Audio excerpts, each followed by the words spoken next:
Hi, Mike Snyder here with you. It's a pleasure to be here with you for the Haag-Streit Symposium. I'm going to be talking today about We've Got Your Back and Neck. It's a topic on ergonomics, which is very near and dear to me. And I like to call this particular talk the Ergonomic Seating and Feeding Utensils for Ophthalmic Surgeons. So let's jump right in. Why should I care about ergonomics? What's the difference? Well, the problem is you, the surgeon.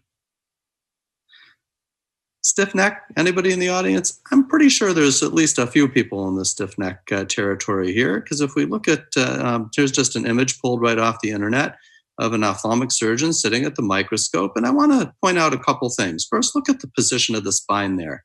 Does that look ergonomic? Does that look smart? I'm not so sure that that's the best thing for us. And notice how much support the back of this chair is providing. The back of the surgeon's back is not even near the chair, and this is quite a significant issue. Now, there may be some of you who like going to the spa, and it might be a good excuse for the spa, but I'm not thinking so. I think it's an occupational hazard for ophthalmologists, and the data supports that.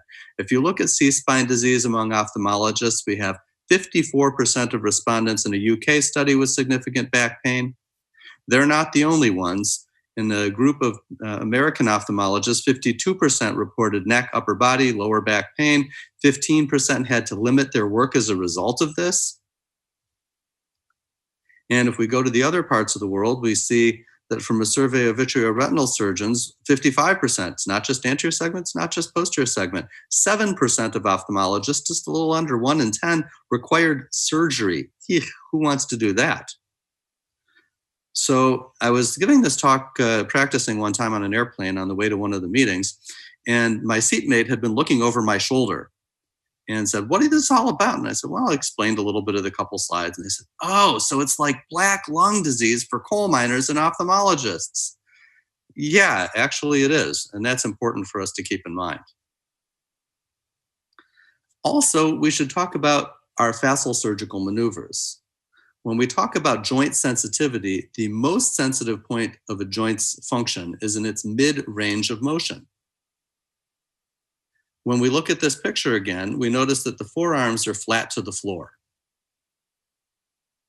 If you'll notice here that when your forearms are flat to the floor, if we flex, we can flex about 90%, but our extension is fairly limited.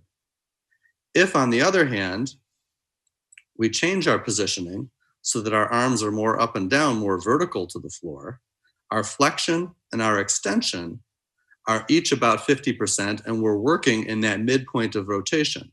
Similarly, when we turn our hand inward and outward, our intorsion and our extorsion, we're right in that midpoint when our hands are more upwards and our elbows are more down by our body sides. So our ergonomics should consider this as well. So is it inevitable that if we don't do these things, are we doomed to have back pain? I don't think so. What can be done? Anything? Let's look. One thing is to look at seating utensils. I like to call these the fancy word for a chair. And our chair should look at lumbar support. That's one of the most important areas that we have. We should have adjustability. And take a look at this chair here. We've designed this new surgical chair designed for core support. And we have the lumbar support in the middle of the cushion right here that is really quite comfortable.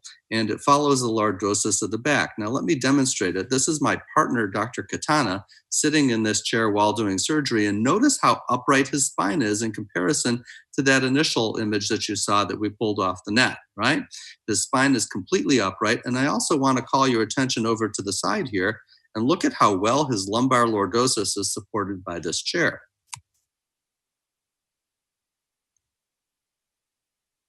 Now, this is me in this image, and you'll notice that we made the back of the chair narrow enough that we won't contaminate the elbows so that we have full range of motion of our elbow and shoulder girdle without contaminating the back of the elbows from our sterile gowns as well. Notice that my spine is also able to be upright here in this chair, and so it works for multiple surgeons in multiple settings. The height is adjustable. I believe that these are actually Dr. McKee's feet, if I'm correct.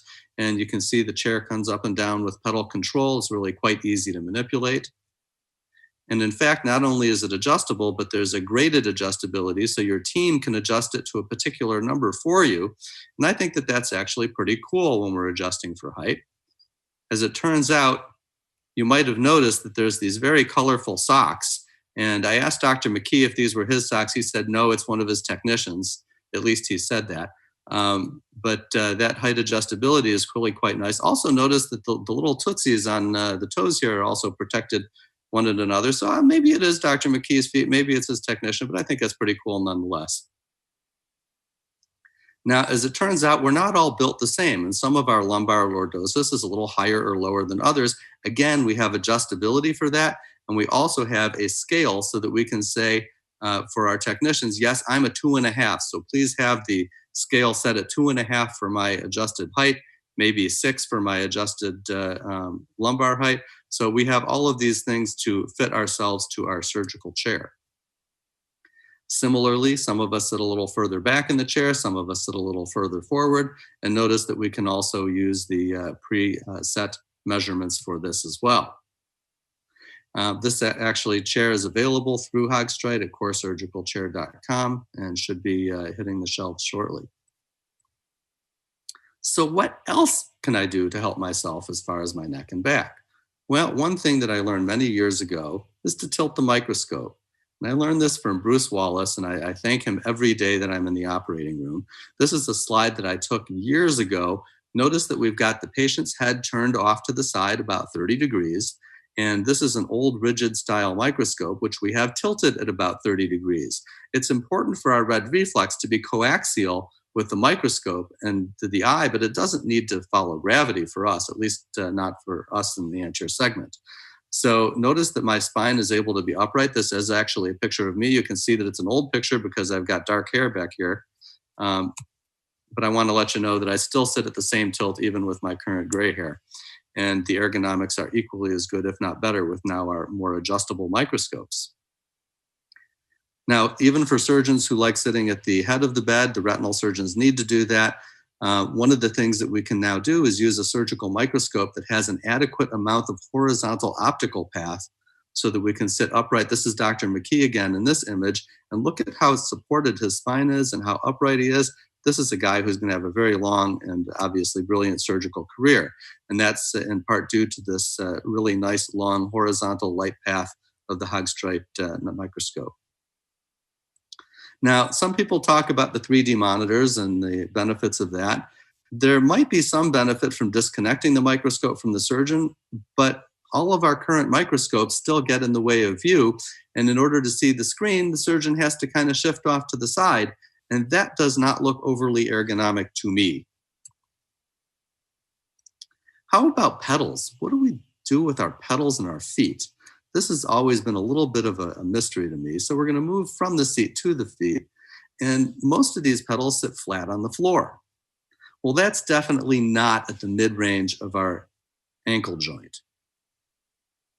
This is the pedals of a car, and you can tell that none of the pedals to any of our cars are on the carpeting, are they? Does anybody have a car like that? I don't think so. They're designed ergonomically so that we can work our ankle in the best position of its range of motion. So what can we do? We can tilt the foot pedals. And we've created some foot pedal elevators. This is actually the first iteration of foot pedal elevator that we tried. Makes a huge difference in comfort in the operating room, as well as the sensitivity of the ankle joint as we're actuating both the microscope pedals and our phaco pedals. There is an adjustability factor. This is the second iteration. And now we have a third iteration, which is even more adjustable and a little sleeker in look. You can see that positioned with the surgical core chair. And when we put all of this together with the surgical microscope with a longer light path, chair, and the pedals, it really gives us a very ergonomic workstation in the operating room, making our days more comfortable, allowing us to do a better job for our patients, and potentially even extending our surgical careers. But we shouldn't forget about the clinic. One of my partners came to me a couple of months ago and he said, you know, Mike, I've been having some neck and back problems, and I know that you're really into this ergonomic stuff. Can you help me out? So the first thing I did is I said, okay, let me go see you examine a patient. I'm just going to stand like a fly in the room, and you just go ahead and examine a patient, and this is that picture. I want to call your attention to his back and how far away he is from the back of his chair here in the clinic. So when we zoom in a little bit, you can see that he's looking straight through oculars, which are horizontal to the floor. But if we can disjoint that a little bit, elevate it and create a tilt, that can change the position of his neck entirely.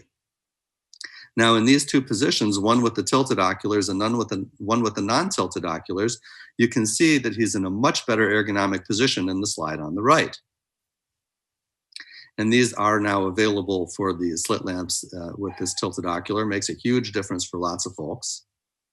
And you'll also notice that the back is much closer and less curved, providing, again, a more ergonomic positioning. The other thing that we can do is get closer to the patient at the slit lamp so that we're not leaning forward. Many chairs have a footrest that prevents the chair from gliding closer to the examining chair.